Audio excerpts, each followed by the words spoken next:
Cela nje sizotha kunokhaphethi phansi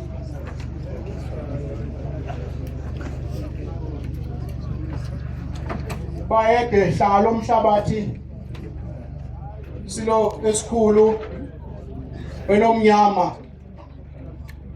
njengalokhu ulikhiphile ngonyama ukuba uhlatshwe umkhosi namhlanje kubizwe sicela abantwana bathi njengalokhu ingonyama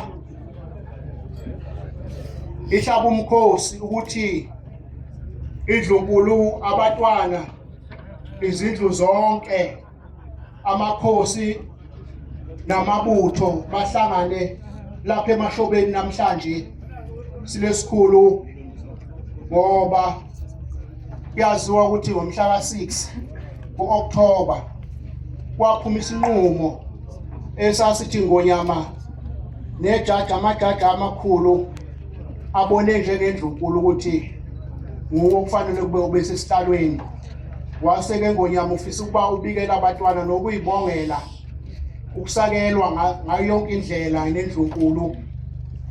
Kusho ukuthi ke silo le ndawo abantwana bezothi zibabanje ukuba babingelele ingonyama ibabingelele ngaphambi kokuba iye esibayeni. Sithokoze kakhulu ngonyama egameni labantwana lokubabona bengaka nje silo ingonyama ikhiphe amakhumbi noma nganelanga u15 isilo sakhipha amakhumbi ukuba abantwana basondele.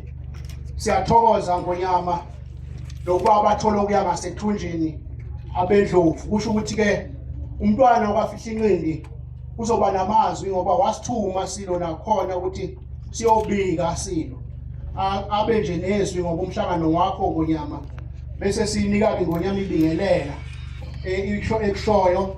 Emva kwalokho ke sesiyobe sesiye esibayeni engibona ukuthi kulapho nabefundisi sebeyovula khona ngezwi lenkosi nakhona ke kube nohlelo lwakhona hlanganezwe bayede. Ucela umntwana okwafihla inqindi egameni nje labantwana ngaphambi ingubo isho ukuthini ngabezethu.